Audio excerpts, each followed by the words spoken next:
Hola, muy buenas tardes. Nos encontramos aquí en Revista Poder y esta vez vamos a hablar de un caso que ha generado mucha controversia en los últimos días y tiene que ver con la Universidad Javeriana. Pero para eso tenemos aquí como invitada especial a Sara Medina, la protagonista de la historia del día de hoy.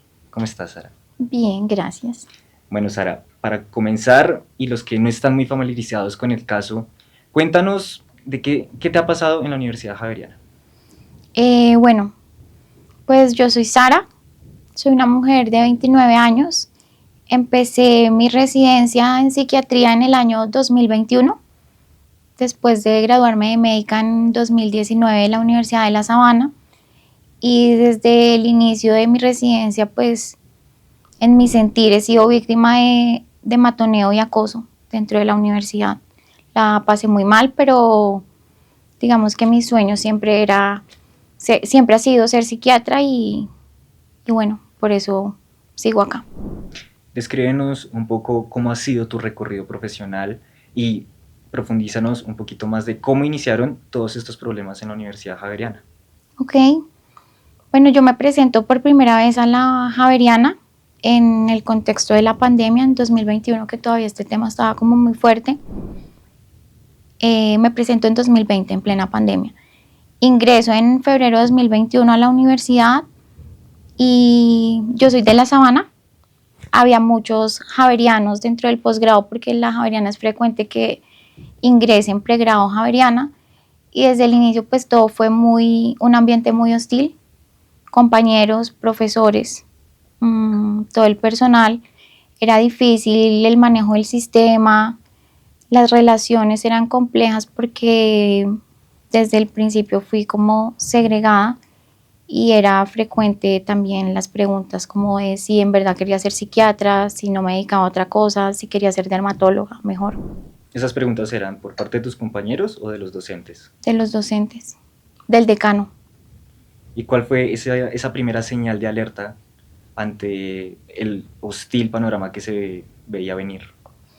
Pues yo venía de un pregrado que era muy ameno, que era muy, pues como los profesores muy pendientes de uno, y llegó a un posgrado que yo entiendo que es un contexto diferente, pero mi primer turno de residente de psiquiatría, pues yo no sabía mucho del tema, me ha gustado siempre, pero no sabía mucho del tema y los turnos son sin supervisión docente, entonces las decisiones son tomadas por estudiantes y me sentía en ese momento una interna más tomando decisiones sobre pacientes en un hospital de cuarto nivel, porque San Ignacio es un hospital de cuarto nivel, pues siempre actuando bajo mi ética, pero con muchas dudas teóricas sobre las conductas. Y al otro día no solo me pasaba a mí, llegaba y veía que los docentes habían criticado las conductas médicas porque evidentemente estaban tomadas por estudiantes. Me conflictuaba mucho el tema de que yo decía, ok, necesito aprender, porque es la forma en la que los médicos aprendemos, pero sin supervisión y a costa de los pacientes. Entonces pues era como si estaba muy conflictuada con el tema.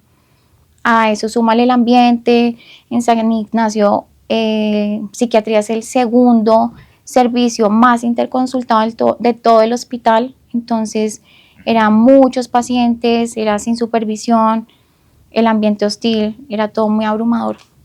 ¿Cuándo fue la primera vez que intentó reportar estas situaciones?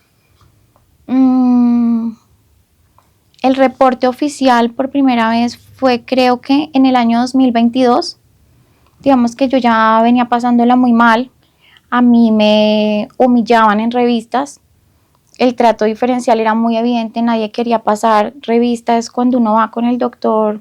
Han visto como Grey's Anatomy que va un doctor adelante y van unas personas atrás, bueno, eso es pasar revista. Okay. Yo era la residente que le preguntaban todo, temas que yo no tenía por qué saber, porque iba en primer año, mes uno, y ya me preguntaban como si fuera una residente grande, como si supieran, no sé, lo que sea ahora. Mm, todo lo que yo decía era invalidado y lo decía otra persona y pues era validado o era corregido de una manera más asertiva. En urgencias incluso hubo una situación en la cual una docente me gritó y me humilló y me dijo que me fuera a llorar a mi casa delante de todo el hospital, delante de pacientes, pero esto era recurrente. Sin embargo, yo no hacía porque ya sentía que en términos coloquiales me la tenían montado, o sea, ya estaba consolidado pues como una persecución en mi contra. Y lo primero que ocurrió es que dieron información falsa sobre una paciente que no había ocurrido, es decir, era una paciente con una situación de violencia sexual. Yo estaba muy comprometida, soy muy comprometida con todo lo que tenga que ver con las mujeres. La acompañé yo misma a su examen ginecológico porque era una paciente que estaba salida de su realidad y yo quería como acompañarla, y digamos que esta información se terminó como volteando en mi contra, y ahí es cuando yo por primera vez hago una denuncia y digo, no, esto es acoso, esta información es falsa. Y ¿Ante quién fue la denuncia? ante, en ese entonces, el director del Departamento de Psiquiatría y Salud Mental y el coordinador del posgrado. Pero lo que ocurrió es que me dijeron, ok, no, entonces sí, no hiciste eso. Pero nunca hubo una reparación, nunca hubo ni siquiera unas excusas por parte de las personas que denunciaron eso. Se quedó así ya. Y en ese sentido, ¿qué tipo de represalias empezaron a pasar después de esa primera denuncia? No, pues el matoneo se intensificó, el acoso. El decano me citó incluso a su oficina y me dijo que me sugirió retirarme de la residencia en una reunión que fue muy inapropiada. Entonces me preguntó por mis diagnósticos psiquiátricos, me preguntó por los medicamentos que tomaba, por el nombre de mi psiquiatra tratante, por el nombre de mi terapeuta, invalidó a mi terapeuta, me acuerdo en ese entonces.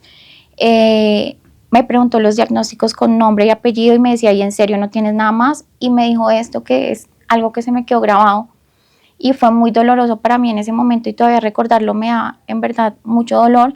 Y es que me dijo como, mira, así como un infectólogo que tiene predisposición a infectarse no se mete infectólogo, tú como tienes predisposición a enfermedad mental y ya tienes enfermedad mental, no puedes ser psiquiatra.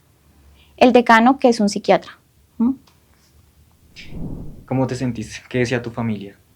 Yo me sentí demasiado mal, me puse a llorar, en verdad no pude contener el llanto y me fui para la casa de una amiga, llamé a mis papás, pues mi familia en general y mis amigos, tengo muy buenos amigos, incluso de mi pregrado, pues me dijeron que siguiera con mi sueño en realidad, y porque es lo que yo siempre he querido, yo siempre me he caracterizado por eso, soy muy perseverante con lo que quiero, o sea, como que yo no desfallezco hasta que lo cumplo.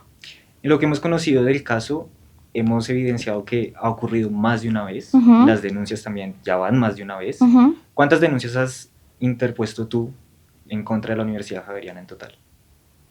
En total, en número, yo creería que formales, unas 5 denuncias. ¿Y de esas 5, cuántas han sido respondidas por la universidad? Todas han sido respondidas diciendo que, bueno, es importante aclarar que la Javeriana, a pesar de todo lo que ha ocurrido, no tiene un protocolo contra víctimas de matoneo institucional.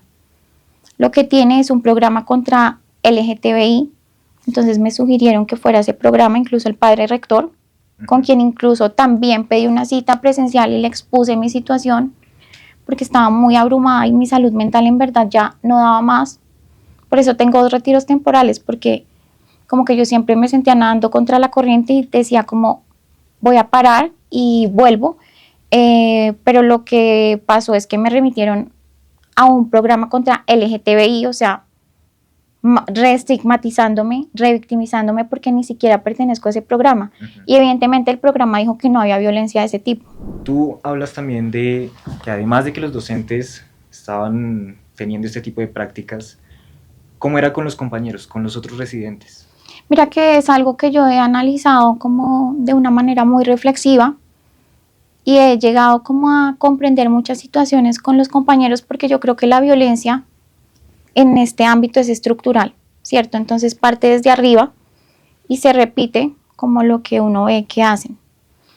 En ese sentido, digamos que empezó por los docentes, que evidentemente en revistas me maltrataban, me humillaban, me acosaban, me hostigaban, y pues unos residentes pequeños en la formación, ¿sí? Cuando hablo de residentes chiquitos es que van atrás en la formación de la residencia, pues tú lo que menos quieres es que un profesor te coja entre ojos, entonces tú te alejas de la persona que tienen entre ojos, más que por ser mal, porque no quieres que eso te pase a ti.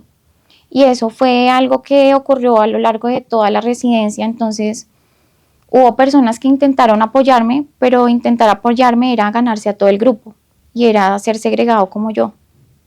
¿Mm? Pero, como se dice coloquialmente, por debajo de cuerda, algún apoyo. Por debajo de cuerda había personas de la residencia que me escribían como, ven, vamos al baño, ven, vamos a comer algo, pero que no nos vean. Pero entonces tú entras como en media hora y yo en otra media hora, como para que no los vieran conmigo. Eso era algo muy, muy frecuente. ¿Había diferencia de trato dentro del hospital? Sí, claro, total. Mis revistas eran diferentes, mis evaluaciones eran diferentes.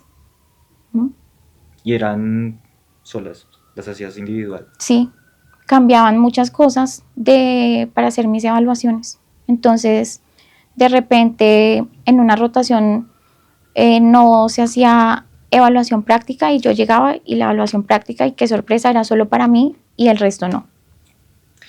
¿Qué, Ah, bueno, y algo importante, si me iba bien, esa evaluación no era tenida en cuenta. qué particular, la verdad? ¿Qué pasó con esas solicitudes de apoyo ante el bullying y el matoneo que estabas viviendo? Siempre fui invalidada. Siempre me decían que no, que a mí nadie me matoneaba, que esos eran mis percepciones, porque en psiquiatría se juega mucho con eso, que ok, uno lo expone al paciente así como esta es tu percepción y esto es lo que yo percibo y tú percibes y es subjetivo. Entonces creo que dentro de ese discurso intentaron aplicármelo a mí como esto no es objetivo, es lo que tú sientes y acá no hay matoneo, acá hay de pronto dificultades de convivencia. Fue lo máximo que me llegaron a decir. ¿Qué esperas ahora de todo este caso que sigue en vilo, la verdad? Pues en verdad mi sueño es graduarme de psiquiatra. Ha sido mi sueño desde muy chiquita.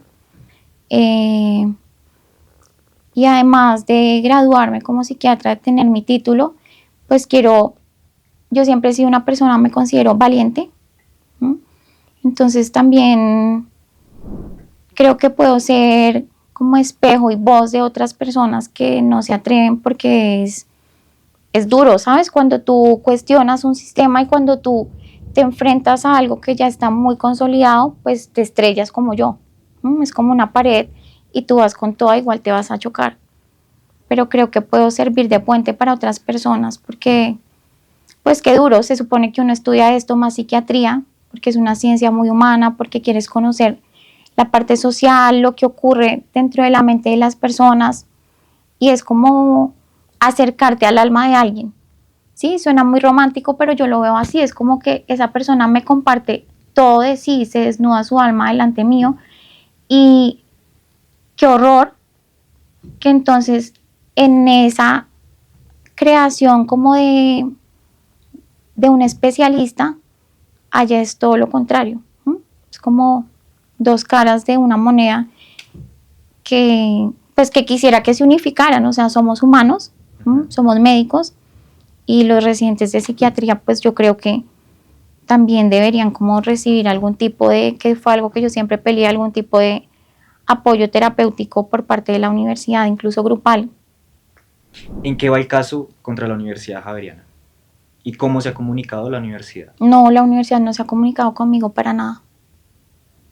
La universidad nunca se ha comunicado conmigo, ni siquiera en mis retiros temporales, cuando sabían que estaba hospitalizada, cuando sabían que la estaba pasando mal. Nunca, la universidad nunca se ha comunicado conmigo. Yo apoyo institucional nunca he recibido. ¿Y en qué va el proceso? El proceso va en que ahora estoy expulsada y no hago parte de la Universidad Javeriana, entonces supongo que como no soy su estudiante no les intereso como persona. Sara, dentro de tu caso no es el único. La Universidad Javeriana de hecho ya tiene antecedentes y uno terminó lamentablemente con el suicidio de una residente. Con base en esto, en el Congreso se está tramitando una ley, la ley doctora Catalina, para mejorar justamente las condiciones de los residentes. ¿Tú qué esperas con esta ley que salga adelante y cómo crees que esto los va a beneficiar a ustedes. Bueno, pues yo creo que en Catalina no la conocía como face to face, en persona. Supe de ella el caso, claro. Pero yo creo que, primero, el daño en ella y en mí, ya creo que hay un perjuicio irremediable, porque ella su vida, ¿sí? Y yo ya perdí, bueno, perdí mi salud, perdí tiempo, perdí mucho dinero y ya ahí creo que hay un perjuicio que es irremediable. Pero esto sirve pues de puente para que se evite el matoneo o se evite llegar como a los niveles a los que llegamos Catalina y yo. Y en ese sentido, creo que habría que ajustar algunas situaciones porque se queda corta la ley en cuanto al matoneo como concepto, que es algo que sí es subjetivo. Creo que habría que definir unos parámetros para eso. Lo de los turnos me parece bien, las horas, el apoyo en salud mental, ¿ok? Pero creo que ese tema que es como algo subjetivo, hay que ver cómo se objetiva de una manera que la gente pueda decir, sí, soy víctima y nadie le pueda refutar. Ya para finalizar, Sara, ¿qué mensaje le dejas a esas otras personas que posiblemente estén pasando por la misma situación que tú en un entorno hospitalario o en un entorno educativo? Pues yo creo que lo voy a decir desde algo muy personal, que fue lo que me funcionó a mí. Yo decía, voy por mi sueño con toda. Y entonces yo hacía como en mi mano como, ok, tengo este bloque de mi vida que es terrible, que es la residencia, que es un sacrificio, fue un sacrificio para mí, o sea, me encanta el tema, amo a los pacientes, pero ese bloque está mal, entonces yo decía, ¿cómo me puedo apalancar en mi vida? Entonces, ¿qué hice? Fortalecer mis redes de apoyo. En verdad, siempre he tenido una familia que me apoya y va conmigo hasta el fin del mundo. Mis amigos también, mis amigos son como una familia. El ejercicio me ayudó 100%, o sea, era como mi motivación diaria, me levantaba a las 4 de la mañana porque decía, si hago ejercicio puedo soportar otro día catastrófico de matoneo y de acoso. Y por último no, otro ítem, buscar ayuda profesional, ¿sí? Entiendo que esto puede estigmatizar un poco la salud mental y la psiquiatría y es algo que yo no quiero que pase, porque es algo por lo que yo lucho. La gente tiene estigma con los medicamentos, con ir a terapia, con estar hospitalizado en una unidad de salud mental. A mí estar hospitalizada me ayudó muchísimo, estaba pasándola muy mal, pero me ayudaron muchísimo. Los antidepresivos no los dejo porque me mantienen en pie y estuve 5 años en terapia que yo creo que han formado mi resiliencia y me han hecho una mujer más madura y más fuerte y me han permitido enfrentarme a todo esto. Entonces, no quiero que la gente diga los psiquiatras son malos, la psiquiatría es mala, los medicamentos nos vuelven locos, no. Quiero que se apalanquen de eso. Y por último, este es más un mensaje como para las universidades y es que, por favor, o sea, esto sí pasa, ¿sí? Ya somos adultos, pero el bullying no es solo en los niños chiquitos, del niño que le roban la lonchera y lo patea a la compañerita, no, esto pasa en adultos y por ende creo que las universidades es una obligación que tengan protocolos contra matoneo institucional, porque es un fenómeno social, ¿sí? Entonces, ok, uno busca culpables y responsables, pero al final es un fenómeno social que pasa, va a seguir pasando y lo que tenemos es que ver cómo lo contrarrestamos. Bueno, Sara, muchas gracias por tener la valentía de venir a contar tu caso. Y esto fue todo por hoy aquí en Revista Poder. Recuerden seguirnos en nuestras redes sociales, Instagram, Revista Poder Col, TikTok, Revista Poder y Facebook, Revista Poder de igual manera. Hasta una próxima ocasión. Quien estuvo con ustedes el día de hoy, Juan Camilo Bonilla.